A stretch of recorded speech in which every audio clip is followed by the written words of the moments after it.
Hello students, welcome back. आज के इस वीडियो लेक्चर में हम पढ़ेंगे सेपरेट इक्वेशन ऑफ लाइन। क्या पढ़ेंगे? Separate equation of line.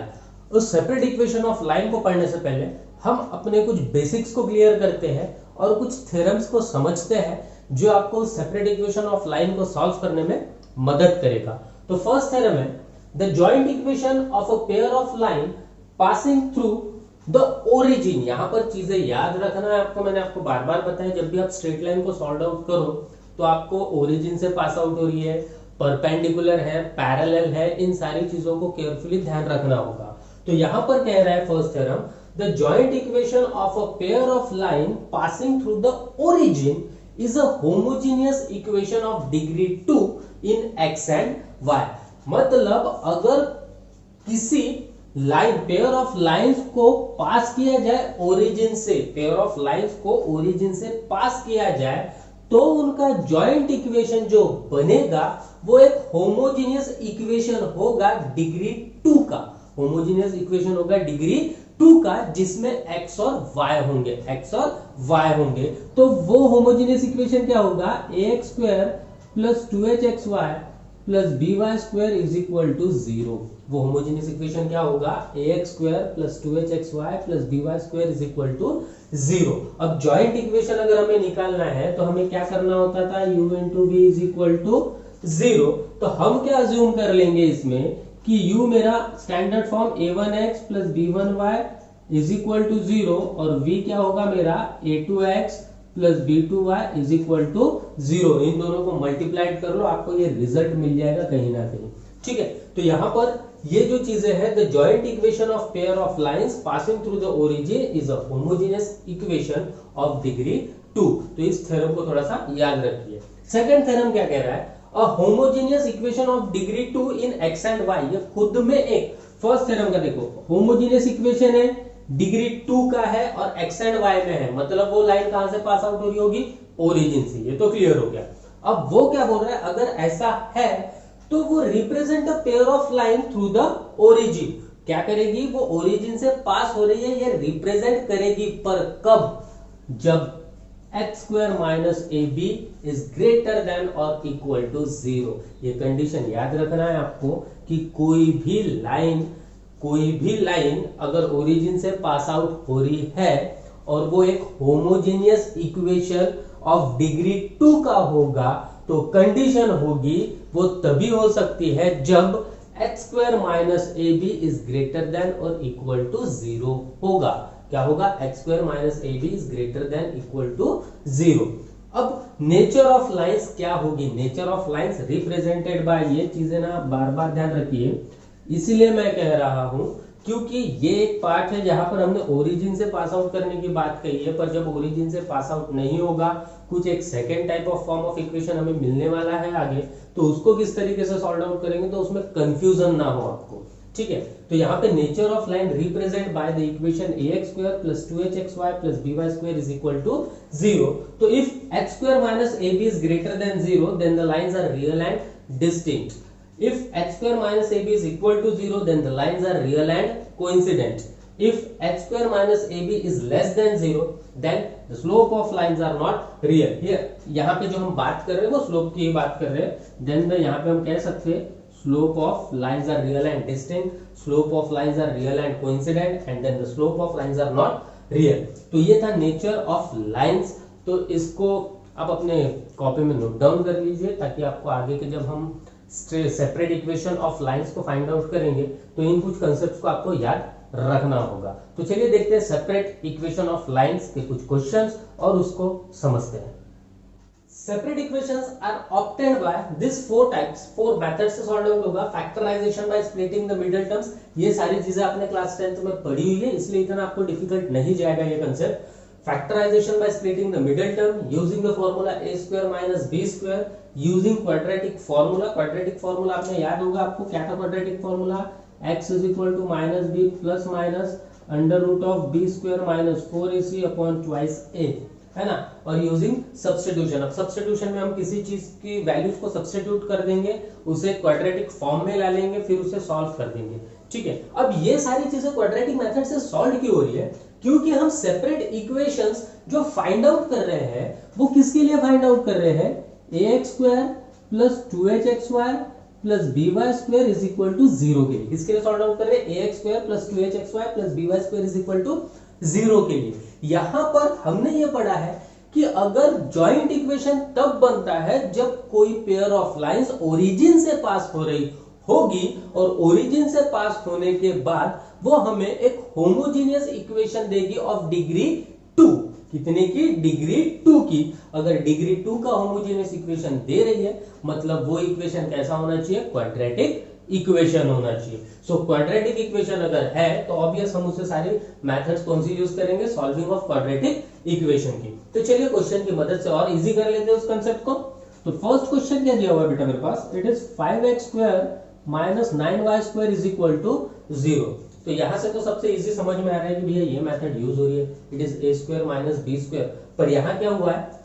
x के ऊपर स्क्वायर है और सिर्फ y के ऊपर स्क्वायर है ना, 5 के ऊपर स्क्वायर नहीं, it is not a complete square. ये कुछ इस तरीके से अगर देखिए, इस कंसेप्ट को समझिए, ये कुछ अगर इस तरीके से लिखा होता तो हम डायरेक्टली यूज करते a² माइनस b²। पर यहां पर क्या लिखा हुआ है? 5x² minus 9y² is equal to 0। So इसे हम थोड़ा सा रीअरेंज करते हैं और कुछ ऐसा लिख लेते हैं, चलेगा? Reason is that under root of 5 का स्क्वायर 5x का square x², under root of 9 का स्क्वायर 9 और y का स्क्वायर y²। तो अब ये देखिए स्टैंडर्ड फॉर्म में आ गया यूजिंग a² माइनस b² के। तो ये क्या हो जाएगा? ये क्या हो जाएगा? a² माइनस b² का फॉर्म क्या है? a plus b, a minus b। So it is root 5x plus root 9y और ये हो जाएगा रूट 5x minus root 9y is equal to 0। So ये जो मिला हुआ है it is my separate equation. ये क्या है? मेरा सेपरेट इक्वेशन। तो चलो सेकंड क्वेश्चन देखते हैं। Second question 3x² minus 10xy minus 8y²। ठीक है, it is 3x² minus 10xy minus 8y² is equal to 0। क्या करना होता था क्वाड्रेटिक इक्वेशन में? इन दो टर्म्स को मल्टीप्लाई। सो इट इज 8 3 जा 24x² y²। भैया फैक्टर्स निकालना है मुझे 24 के, ताकि मुझे माइनस 10 मिल सके। तो इसके फैक्टर्स निकलेंगे 12 और 2, तो it is minus 12xy plus 2xy। मिल गए मेरे फैक्टर्स। तो ये हो गया 3x² minus 12xy plus 2xy minus 8y² is equal to 0। चलो कॉमन निकाल लो यहाँ से। कॉमन क्या निकल रहा है? 3x निकल रहा है। यहाँ क्या बच रहा है? x माइनस 12y, है ना? यहाँ क्या 3x कॉमन निकल गया ना, यहाँ बच गया x माइनस 12y। तो यहाँ पे भी क्या बचेगा? x minus 12y, sorry it is 4y, हाँ 4 3 12, sorry it is mistake, it is 4y, x minus 4y। अब यहाँ क्या बच गया? 2y plus 2y।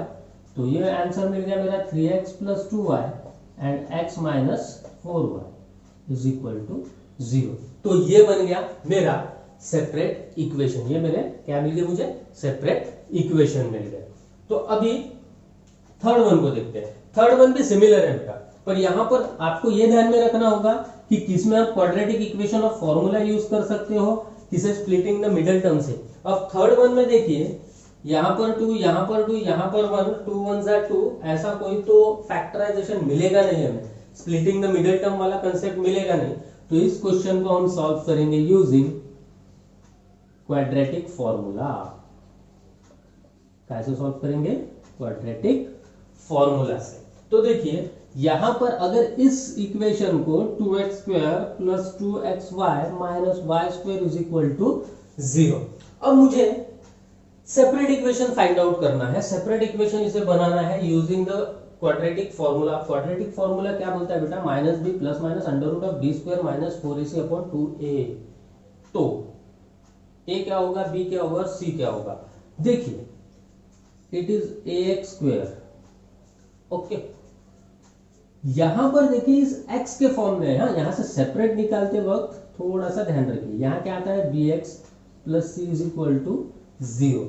अब यहां पर सबसे पहले मेरी a की वैल्यू मिल गई मुझे 2, मैं ये कह देता हूं कि c की वैल्यू है -y²।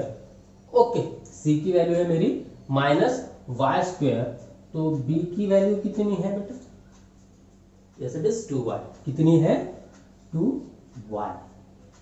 ओके, ये x स्क्वायर के साथ में ना, यहां पे हमने जो टर्म की बात की है वो x की बात की हुई है। ओके, तो यहां पर मुझे मिल गया a is equal to 2, b is equal to 2y and c is equal to -y²। Put all that values in that formula. इस फॉर्मूले में इस वैल्यूज को पुट अप कर दो तो आपको आपका आंसर मिल जाएगा। एकदम इजी कांसेप्ट है, पर यहां पर वैल्यूज को फाइंड आउट, हमारा standard form ax² + bx + c is equal to 0 होता है, तभी हम फॉर्मूला बनाते हैं। ओके, तो यहां पर y और x के बीच में कंफ्यूज नहीं होना है। तो ये था मेरा थर्ड क्वेश्चन। आपको करना कुछ नहीं है, इसको a, b और c की वैल्यूज उठा के यहाँ पुट अप कर दो।